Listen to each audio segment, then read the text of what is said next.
السلام عليكم ورحمة الله وبركاته. بسم الله والصلاة والسلام على رسول الله عليه أفضل الصلاة والسلام. أنا نفسي أعرف مين المستفيد وراء تفكك الأسرة المصرية. مين المستفيد وراء قانون الأحوال الشخصية، أو قانون إن الأب ما يشوفش ولاده، ان الام هي اللي تربي العيال، ان الحضانة تبقى مع الام ثم مع الام. ازاي سن الحضانة يرتفع بالشكل ده؟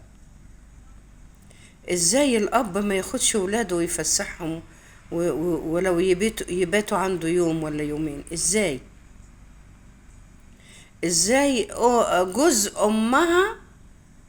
جوز امها البنت تعيش مع جوز امها وما تعيش مع ابوها؟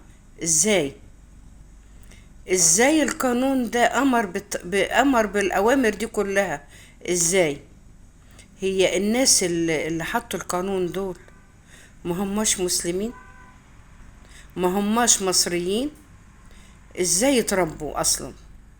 طب هل اللي حط القانون ده عنده عيال؟ هيقبل او هتقبل ان ولادها يكونوا متشتتين بالشكل ده؟ اذا كان حصل انفصال بين الاب والام، ليه العيال هم اللي يدفعوا الثمن؟ ليه تدفعي ولادك الثمن؟ على فكرة ولادك عمرهم ما هينسوا كده، حتى لو هما بيجاملوكي دلوقتي وانت طبعا بتضغطي عليهم ان بابا وحش وان بابا فيه وفيه وفيه وفيه، هم حاطين جواهم حقد وكره ياما من ناحيتك، لان انت حرمتيهم من ابوهم.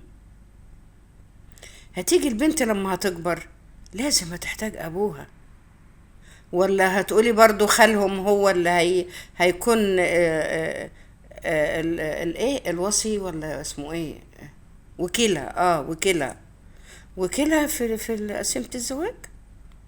ما ينفعش، يا الاب يا العم يا الجد شرعا، وشرعا ده شرعا وقانونا، ما دام انت بقى ماشيه بالقانون.